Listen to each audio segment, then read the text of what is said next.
Okay, special episode 3412, 3413, and 3414. No? Alamin natin, ano ba yung mga dapat nating gawin or iwasan, sundin, gabay, 'di ba? Kasi delikado yung sinabi ng daily episode natin. Part doon, kasi papasok na tayo sa first Friday. So, kapag papasok tayo sa first Friday, kalimitan, yung mga kalaban, ginagamit yung first Friday at saka first Tuesday para yung lakas ng energy at yung hiling nila matupad, 'di ba? So, ganun yun. Kung wala kang protection, wala talaga, 'di ba? Tatalaban ka.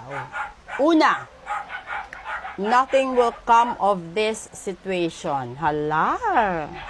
Pangalawa, it's time to take some action. Hala. And pangatlo, a new romantic cycle begins. So, di ba? Patungkol talaga sa pag-ibig. Yung ibig sabihin nito, yung mga inaasahan mo, no? Patungkol sa pag-ibig. Kung ikaw yung tipo ng tao na, pagpasensyahan niyo na yung mga aso ko, kung ikaw yung tipo ng tao na umaasa, no, na magiging forever kayo, ngayon, sinasabi dito sa unang baraha, imposible na magiging kayo forever kung hindi mo gagawan ng aksyon. Kasi, never kayong magkakaroon ng panibagong cycle ng pag-ibig. So, posible ito sa mga separated, LDR, sa mga nagtatampo, sa mga yung mga conflict sa buhay. Kasi meron namang magkasama, pero hindi na ganon kaganda yung pagsasama nila. Yung iba, wala nang respeto. Yung iba, magkasama na lang dahil sa mga anak. Yung iba, magkasama na lang dahil nagtitiis. Kasi kapag pumunta siya sa iba, wala na siyang makukuhang ganyan. Diba? Kasi meron namang iba na masyadong martyr dahil alam nila na kapag naghiwalay sila dyan, wala nang bubuhay sa kanila ng marangya. Yung iba naman, sa sobrang takot na mabuhay sila mag-isa, bubuhayin nila yung mga anak nila mag-isa, titiisin na lang nila. No? Pero kung ikaw yung tipo ng tao na alam mo naman, no, habang may pagkakataon pa, ayusin mo yung mga dapat ayusin. Gawan mo na ng paraan ngayon. Huwag mo nang hayaan na lumala pa siya. Kasi bawat araw na pinalipas mo is pabigat ng pabigat yung problema. Ngayon, never kang magkakaroon ng panibagong pag-asa kung ito kasi meron tayong kapag masyado kang in love, alam mo na yung partner mo nagloloko. Tapos, binigyan ka ng payo na kapag yan nagloko, kahit anong gawin mo, magbabago siya panandalian, magloloko pa rin siya sa susunod. So, yung gagawin mo dyan, iparitual mo siya para maging matino, di ba? At pag naging matino na yan, di siyempre, mamumuhay kayo ng masaya, yung parang wala nang nangyari. Pero kapag yung tao na yan, dinaan sa gayuma uli, never kayo magkakaroon ng 100%. Kasi lalong-lalo na kung ginayuma mo siya, inagaw mo na siya sa iba, o di mas lalong lumala, di ba? Pero kapag ito isang tipo ng situation naman na mag-asawa or magnobya, mag-live-in, whatever, no? Tapos nagkahiwalay dahil hindi magkasundo sa ugali, hindi magkasundo sa pera, hindi magkasundo sa trabaho, at mahal mo pa, at ipaparitual mo, kapag nakipagbalikan sa'yo, dun mo lagyan ng protection sa love spell. Yung love ninyo, ayun yung love ritual na kailangan. Hindi kailangan, kasi kung kung totoo na rin lang, no, na gusto mo yung tao, lubos-lubusin mo na. Huwag kang mag-alinlangan, huwag kang mangamba, huwag kang matakot, huwag kang manghinayang. Kasi, yun na yun eh. Pero kung hindi ka naman din lang ready na maging kayo forever, edi huwag mo ipagawa sa ritual, move on ka. Pero kung na-ritual mo siya at hindi mo natapos, at lalong lumala ang problema ninyo, ibig sabihin doon, nagkaroon ng diferensya sa ritual na nabitin.